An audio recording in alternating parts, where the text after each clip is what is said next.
Namahagi rin ng tulong si Pangulong Ferdinand R. Marcos Jr. sa ating mga kababayang magsasaka sa Negros Occidental. Pero bukod sa programa po ng Pangulo, bahagi rin dyan ang Love for All ni First Lady Liza Araneta Marcos, kung saan may libreng medical consultation at iba pang medical services. Si Noel Talakay sa detalye.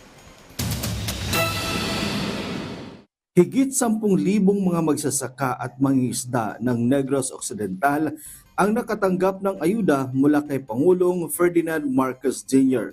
Lahat sila tumanggap ng tig 10,000 piso mula sa programang Presidential Assistance to Farmers, Fisherfolk, and Families or PAF.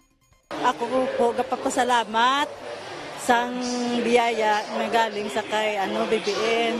Salamat po sa financial assistant ni BBM, President Bongbong Marcos. Nagbigay din ang Pangulo ng 10 milyong piso sa pamahalaang lungsod ng Bacolod at 50 milyong piso para sa pamahalaang panlalawigan ng Negros Occidental. Of course, we're very thankful sa administration ni President Bongbong Marcos sa pag-look back to the Negrenses.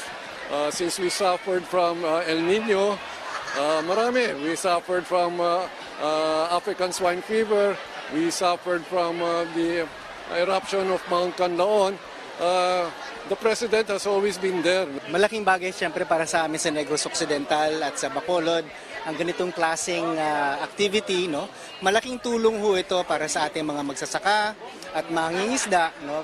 Maliban sa financial assistance, namahagi rin ng Pangulo ng mga kagamitan sa pagsasaka at mga livelihood program. Nakatanggap din ang bawat benepisyaryo ng tig 5 kilong bigas mula kay House Speaker Martin Romualdez. Maliban sa mga ito, magbibigay din kami ng mga makinaryang pangsaka, mga seedling, mga iba't ibang kagamitan, livelihood starter kit na makakatulong sa inyo ng pangmatagalan.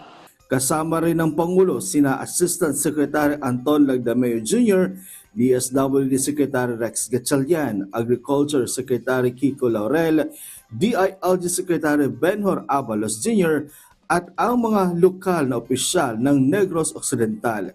Kabilang sa aktibidad ang Love for All ni First Lady Liza Araneta Marcos na nagbigay ng libreng medical consultation at iba pang mga medical services. Noel Talakay para sa Pamamasag TV sa Bagong Pilipinas.